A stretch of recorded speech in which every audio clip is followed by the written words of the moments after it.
Hola, ¿qué tal? Bienvenidos. Esta es la versión especializada en salud del Noticiero Científico y Cultural Iberoamericano NCC, un espacio de la Asociación de Televisiones Educativas y Culturales Iberoamericanas, ATEI, con la intención de difundir la ciencia y la tecnología en toda América Latina. Una dosis de la vacuna contra el SARS-CoV-2 no es suficiente para protegerse de las variantes que hoy están dando la vuelta al mundo, ya que incluso las personas que alguna vez tuvieron COVID-19 y derrotaron con éxito la infección deberían vacunarse. Según estudios, las nuevas variantes pueden evadir los anticuerpos que atacan ciertas partes del virus. Ante esto, el mandatario estadounidense Joe Biden hace un recordatorio a sus ciudadanos. Don't get me wrong.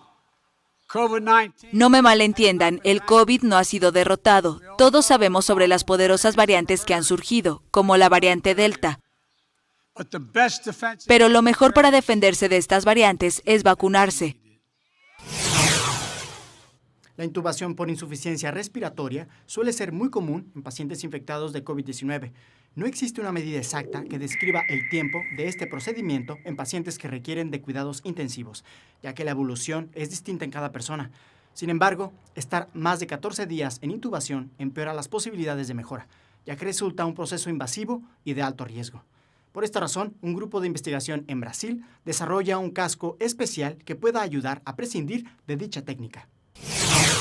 Un casco de respiración artificial desarrollado a bajo costo en el nororiental estado brasileño de Ceará redujo entre un 60% y un 65% la intubación de pacientes en unidades de cuidados intensivos UCI internados por coronavirus, según informó el gobierno regional.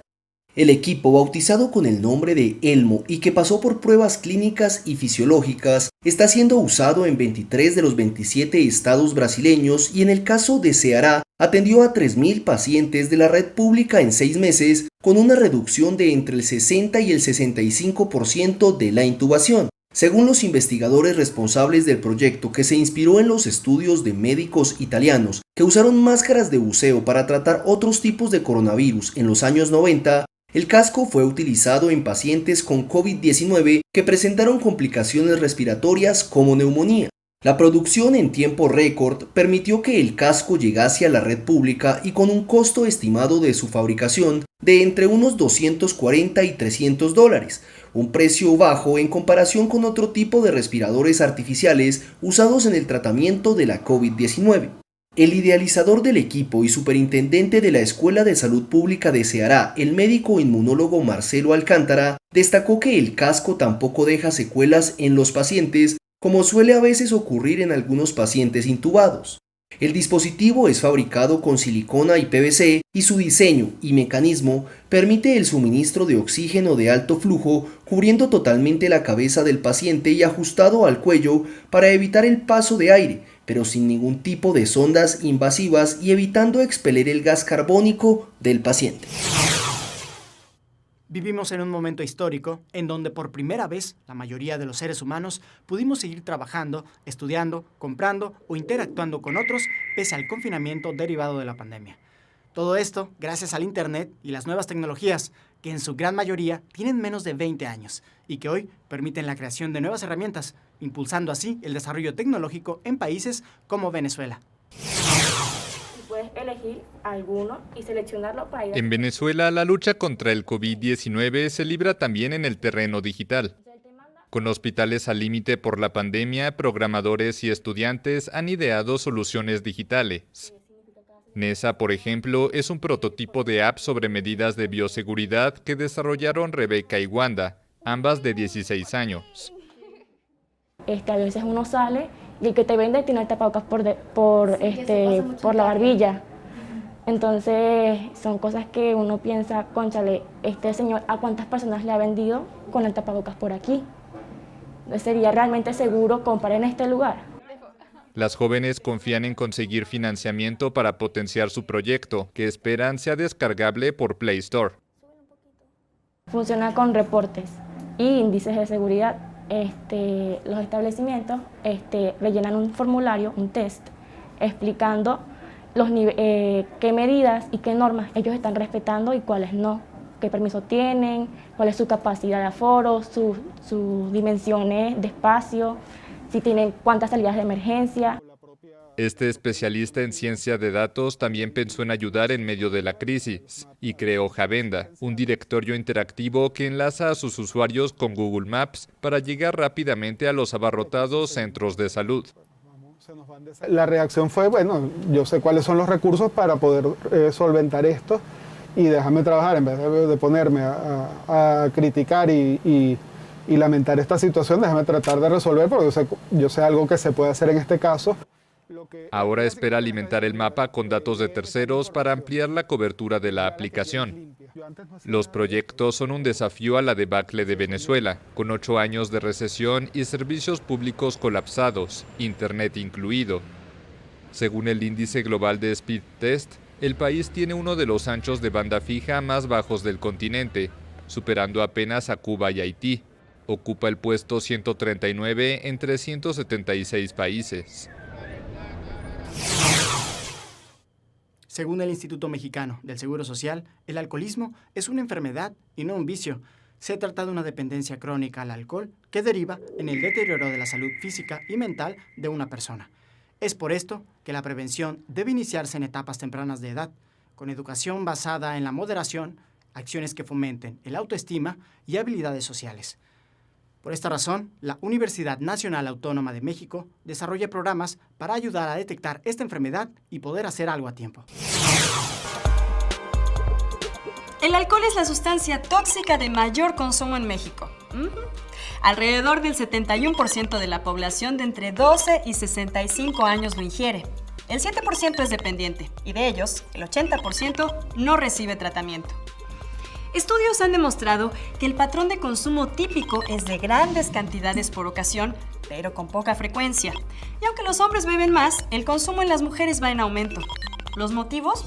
Ellas beben por depresión o estrés, mientras que ellos lo hacen por una exigencia social y cultural.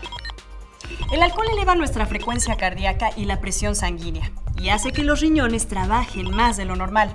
Así que orinamos constantemente y nuestro organismo se queda sin líquido.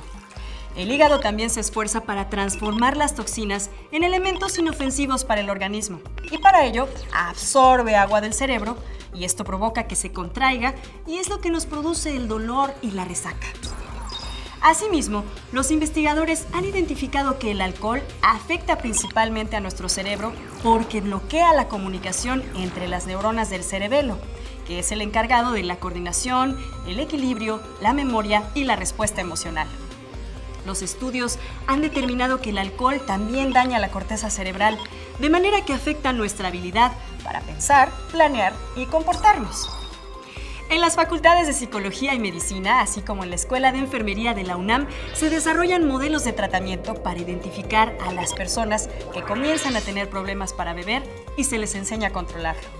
Y es que en algunos casos, además del alcoholismo, las personas padecen diversas enfermedades como cirrosis o depresión. Este proyecto multidisciplinario se concretó después de numerosos estudios en diferentes segmentos de la población para canalizar, dar atención y apoyar a las personas a superar su dependencia. Aunque nuestros científicos trabajan para enfrentar esta enfermedad, tú también debes ayudar. ¡Cuídate! La mucormicosis es una enfermedad conocida actualmente bajo el nombre de hongo negro. Esta rara enfermedad puede llegar a ser letal, ya que su tasa de mortalidad ronda el 50%. Esta enfermedad ha batido récord de casos en la India con 12,000 pacientes infectados, la mayoría de ellos recuperados previamente de COVID-19. Este padecimiento se encuentra detectado en menor medida en países latinoamericanos, situación que preocupa a los especialistas. En Honduras, luego de confirmarse el segundo caso positivo de hongo negro en una paciente diabética que meses atrás padeció de COVID-19, la población se ha mantenido en suspenso, por lo que el infectólogo, internista y epidemiólogo Tito Alvarado declaró que la solución a este problema es la detección temprana de la enfermedad. Honduras ya ha presentado 2 casos. El problema del hongo es que si no se hace el diagnóstico temprano, el paciente puede fallecer porque le penetra en el ser humano a través de la nariz, de la boca y llega a órganos vitales como el cerebro, el corazón, los pulmones. Y ahí es donde no se puede hacer nada más porque una vez que está diseminado hay muy poco que hacer. Por lo tanto, el clínico, el médico está obligado a hacer un diagnóstico tempranito desde que se encuentra la manchita negra, desbridarlo y empezar con los medicamentos antimicóticos que existen en Honduras. Según el epidemiólogo Alvarado, en el Hospital Escuela Universitario, anualmente solo se presentaban 5 o 6 casos de esta enfermedad. Sin embargo, él nos explica por qué los pacientes que han tenido COVID recientemente son los más vulnerables a padecer del hongo negro. Siempre digo lo siguiente, si ya está diseminado a pulmón y a cerebro, no hay anfotericina que lo pueda controlar. Necesitamos debridar y operar y las mortalidades son altísimas. Así es que el punto intoral es diagnóstico temprano y abordaje temprano. ¿Y por qué los pacientes de coronavirus sufren? Porque son pacientes que se utilizan muchos esteroides en ellos. Entonces al usar muchos esteroides la inmunidad baja y ahí aprovecha este hongo que, como le digo, vive en las superficies y es un comensal frecuente en los hospitales. Desde que Honduras presentó su primer caso de COVID-19 el 14 de marzo del 2020, se ha generado un aumento estrepitoso, no solo en los centros urbanos, sino también en los centros rurales. Actualmente se registran más de 256,000 casos positivos y 6,844 muertes. Sin embargo, según la Asociación de Funerarias, esta cifra puede ser hasta 3 veces mayor, por lo que las medidas de bioseguridad que debemos mantener tienen que ser aún mayores. Desde Honduras para el Noticiero Científico y Cultural Iberoamericano NSC, informó Andrea Torres de STVE. La corrupción también ataca al sector salud, cuyo acto puede marcar la diferencia entre la vida y la muerte. Estas graves consecuencias de poner en juego el acceso, la calidad, la equidad y la eficacia de los servicios de salud se ven reflejados en los objetivos a largo plazo de la cobertura sanitaria universal. Se estima que cada año se pierden $500,000 millones en gastos de salud pública gracias a la corrupción, práctica que pone en juego los sistemas de salud latinoamericanos. A continuación, la tercera parte sobre el confinamiento en América Latina. Pedían cotizaciones a cualquier precio. Es algo que te costaba 1, lo ponías en 10, quien se daba cuenta de emergencia, lo asignabas a dedo a la compañía que tú querías. El problema parte primero de que las autoridades garanticemos la transparencia, que creo que en eso cumplí, esa era mi obligación. Es decir, que no se ponga la corrupción por debajo de la alfombra. Una red bien complicada, no solamente en el IES, también en el Ministerio de Salud Pública fue el problema. También fue en la policía el problema. El problema no fue solamente en el IES, cuidado. ¿eh? El problema donde se vendió políticamente fue en el IES. La Fiscalía inicialmente aperturó 3 investigaciones por casos de corrupción, todos relacionados con delitos de concusión, cohecho, peculado y más. Pues precisamente las facilidades de la ley para la contratación y adquisición de insumos médicos motivaron que hospitales del IES y del Ministerio de Salud Pública, en plena emergencia, compren irregularmente insumos médicos, además de la asignación de contratos y otros casos de corrupción.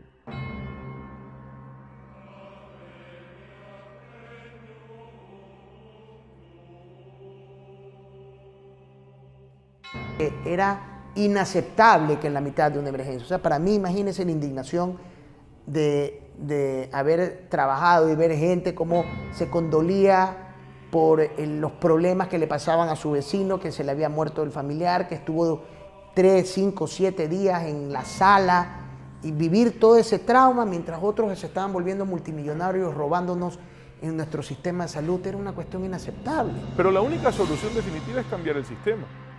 Yo estaba trabajando desde antes, consciente de que este es un problema real, en formas de que las compras públicas en el sector de salud tengan menos intermediación y sean más directas. Pero esto solo es una de las secuelas que ha dejado la pandemia en Guayaquil. Alba Maruri fue la mujer de 74 años que ingresó al Hospital Guayaquil con síntomas COVID el 27 de marzo. La noche de ese mismo día la dieron por muerta. Maruri, quien en realidad estaba viva, despertó luego de 3 semanas de estar en coma. Esto, mientras su hermana Aura, con cenizas de otro cuerpo, le hacía una novena.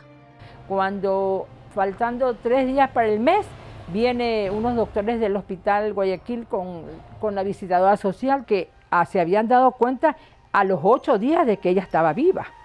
Pero no nos vinieron a decir. Lo que para unos es una feliz confusión, para otros pareciera la pesadilla del nunca acabar.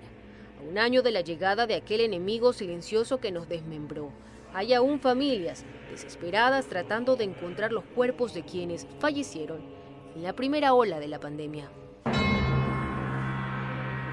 La duda que se pueda generar o que puedan tener los familiares no sería tanto de la entrega de los cadáveres que realizó el servicio, sino los cadáveres que fueron entregados por parte de la administración de los hospitales. Esas serían las dudas, porque acá fueron todos identificados técnicamente. Y hubo una desorganización en los hospitales, públicos y privados, pero más que nada hay que entender la desorganización. Hospitales que tienes 4 morgues y se te mueren 35, 40 personas diarias y sus familiares no lo van a recoger. En otro panorama distinto, también se encuentran quienes se salvaron de las manos del COVID-19 y hoy están para contarnos, pues en las casas también se libraron batallas. Un verdadero milagro, porque mis hijos me relatan de que hubo un momento dado en que yo ya me fui y que el médico y las enfermeras que estaban ahí, porque tenía enfermeras también, se preocuparon mucho y era un correr de ir y venir, de comprarle esto, ponle esto, explícale esto porque se nos va. Entonces, fue una de las experiencias más terribles. Yo he tenido otras experiencias, pero de aquí es caminar por el sendero de la muerte, definitivamente. A la fecha, Ecuador supera los 300.000 infectados de COVID-19 y 16.215 personas han fallecido por el mismo virus. Esto, más un subregistro de 4.790 decesos probables.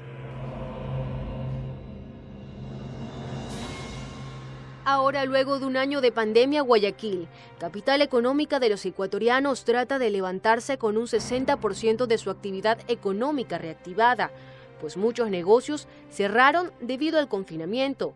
De la mano, también camina la esperanza de vida que representa la llegada de las vacunas y la posibilidad de que los municipios puedan también adquirir e inmunizar mucho más rápido a la población.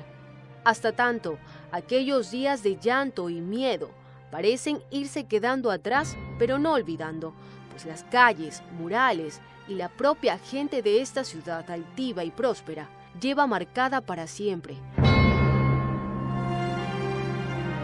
el 17 de marzo del 2020, cuando todos nos aferramos a la vida.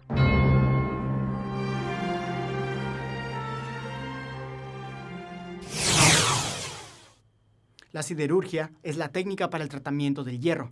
Sirve para obtener diferentes tipos de este mineral o de sus aleaciones como el acero. No obstante, esta industria contamina el agua con descargas ácidas y el aire con polvos, gases y humos provenientes del carbón.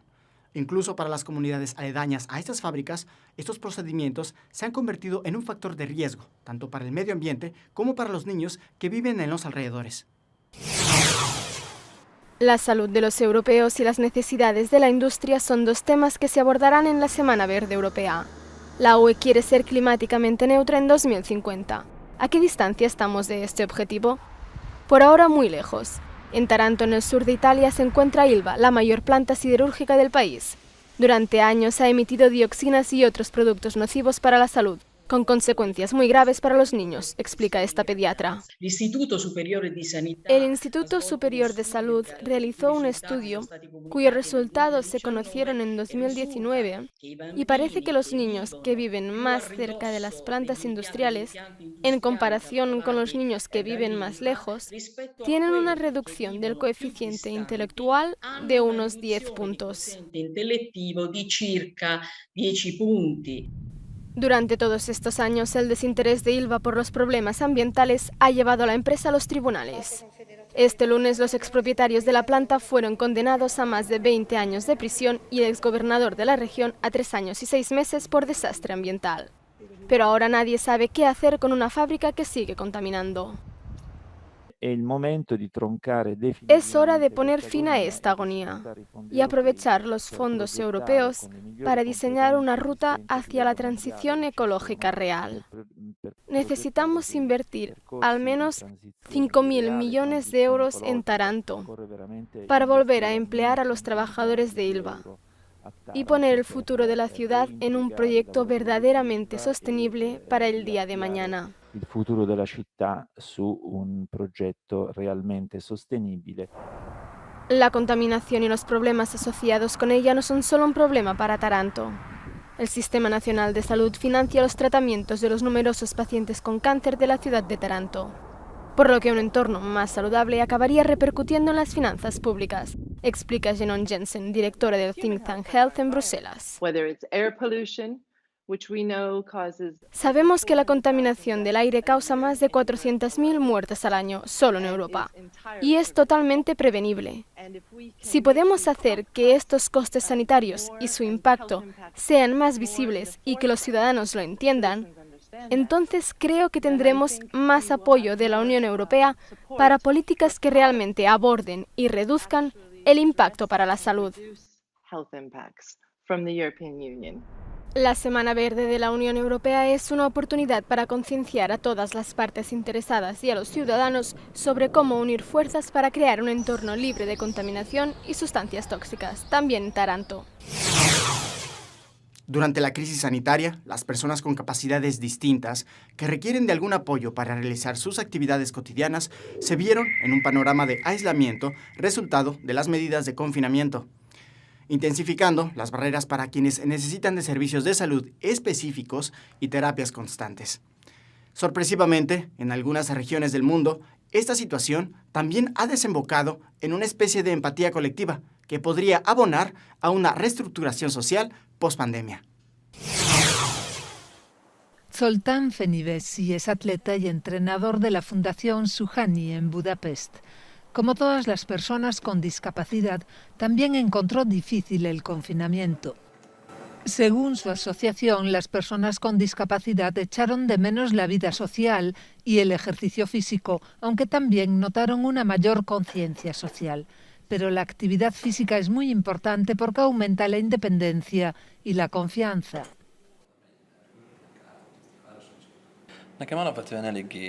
Mi vida era bastante agitada antes y luego, de la noche a la mañana, tuve que recluirme entre 4 paredes, lo cual es interesante. Mi primer informe del hospital decía que solo podría vivir entre 4 paredes toda mi vida.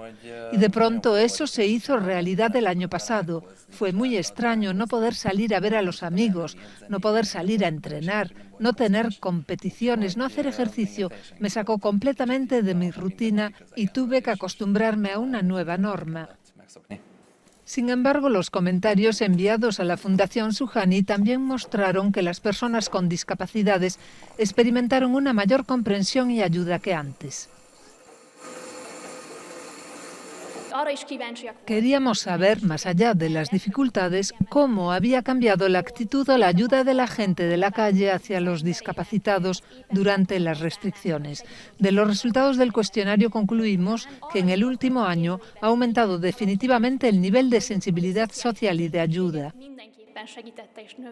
Aunque en Hungría se han reanudado los entrenamientos con las debidas precauciones sanitarias, la asistencia a los gimnasios solo está volviendo lentamente a los niveles anteriores a la pandemia. Gracias por acompañarnos en este viaje informativo en el Noticiero Científico y Cultural Iberoamericano NCC, especializado en ciencias médicas y tecnología de la salud. Recuerden que también tenemos ciencia, tecnología y cultura con Iván Carrillo y Ana Cristina Olvera. Gracias a los socios de ATEI, que a través de sus plataformas hacen posible esta transmisión. También gracias a las agencias informativas AFP, EFE, Notimex, Xinhua, Euronews y Deutsche Welle.